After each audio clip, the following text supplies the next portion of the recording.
పిల్లలకి స్కూల్ పాఠశాల అయితే పేరెంట్స్‌కి స్కూల్ పేరెంట్స్‌శాల.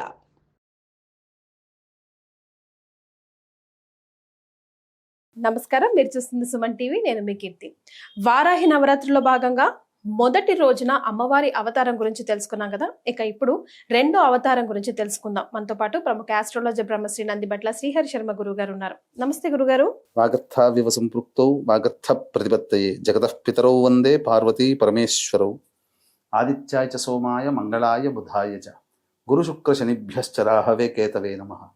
శృంగేరి జగద్గురు పీఠాధిపతులకి కంచి పీఠాధిపతులకి నమస్కారములు తెలియజేసుకుంటూ కార్యక్రమాన్ని ప్రారంభిద్దాం. గురుగారు, మొదటి అవతారం గురించి మనం తెలుసుకున్నాం కదా. ఇక వారాహి అమ్మవారి రెండో అవతారం గురించి, విశిష్టత గురించి తెలుసుకుందామండి. వారాహి నవరాత్రిలో భాగంగా 26వ తారీఖు మొదటి అవతారం ఉన్మత్త వారాహి. రెండవ రోజు 27వ తారీఖు జూన్ బృహత్ వారాహి రూపంలో అమ్మవారిని కొలుచుకోవాలి.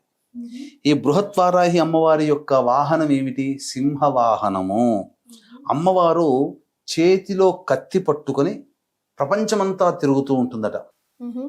తిరిగి అక్కడ ఎవరినైతే తనని శిష్ట రక్షణ కాబట్టి భక్తులని రక్షిస్తుంది. కరావలాన్ని పట్టుకొని కత్తి పట్టుకొని భక్తులని రక్షిస్తూ ఉంటుందట ఈ అమ్మవారు. ఇక ఈ అమ్మవారు ఎలా ఉంటుందనంటే 8 మంది దేవతలతో కలిసి ఉంటుందట. ఈ అమ్మవారి పరివారంలో 8 మంది దేవతలు ఉంటారంటే ఒకవైపు 4, ఇంకోవైపు 4, లేదా ముందు 2, వెనక 2, పక్కన 2, ఇటు పక్కన 2, మొత్తం 8 మంది మధ్యలో అమ్మవారు ఉంటుందట.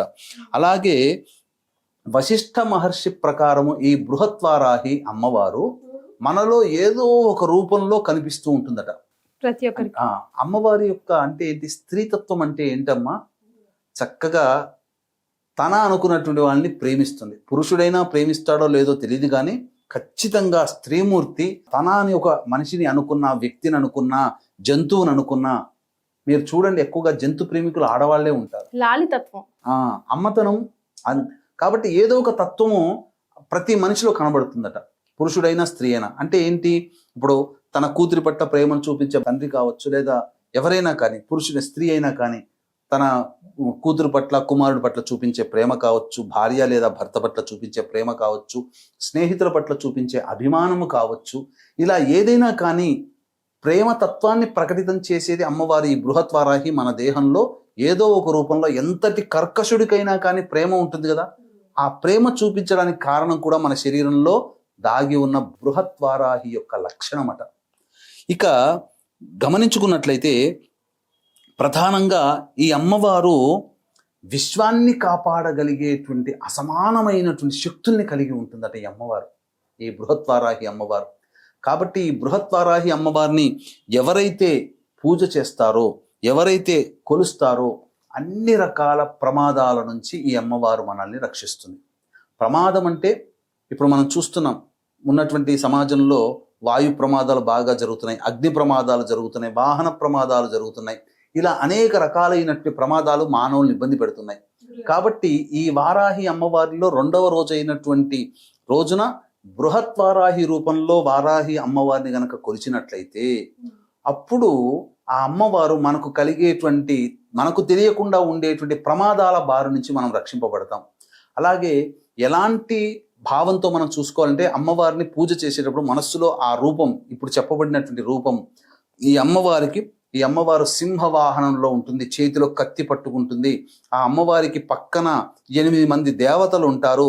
ఆ అమ్మవారు నాకు వచ్చేటువంటి జీవితంలో వచ్చేటువంటి అనేక ప్రమాదాల నుంచి నన్ను రక్షిస్తుంది అనే భావన పెట్టుకొని గనక ఈ రెండవ రోజు గనక పూజ చేసినట్లయితే బృహత్వారాహి అమ్మవారి సంపూర్ణ అనుగ్రహాన్ని పొందిన వాళ్ళు అవుతారు. ఇది ఈ తత్వంతో చేసుకోవాలమ్మా.